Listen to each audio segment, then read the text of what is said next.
The St. John's basketball team became a national contender when Solly Walker joined in 1950, the first African-American player to do so. Solly was born in 1932 and spent his childhood in Brooklyn, New York, where he was a 6'4" standout at Boys High School before he earned a scholarship with the Johnnies. Immediately, Walker became a star as he led the team to a 17-2 mark and he pumped in 15 points per game. Walker's admitted that while his teammates accepted him, he was sometimes treated coldly on campus. During his sophomore year, the head coach at the time, Frank McGuire, had compiled this team and was scheduled to travel to Kentucky to play on its home court. Kentucky, at that point coached by Adolph Rupp, refused to allow Solly to play on campus.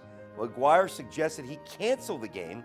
Rupp relented, and Walker became the first African-American to play against Kentucky in Lexington. Kentucky took the win, the game ending in the score of 81-40, and Walker injured after a tough matchup.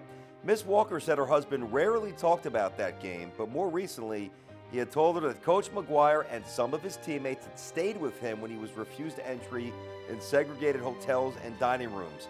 Solly was quoted saying, quote, "I learned a great deal from my experience with Coach McGuire as to how to treat people," end quote. In the 1952-53 season, Solly helped lead his team to a 17-6 mark and was later drafted by the Knicks, but chose not to play at a time when basketball players earned far less money than they do now. He instead embarked on a long and successful career in education, dedicating years of his life as a teacher and principal in the New York City public school system. In 2017, Solly passed away quietly in his home at the age of 85. Solly Walker's legacy is now honored in the renaming of the athletic department's academic study hall. An unmatched ambassador for St. John's University throughout his life, Walker always took a particular interest in the academic accomplishment of Red Storm student athletes.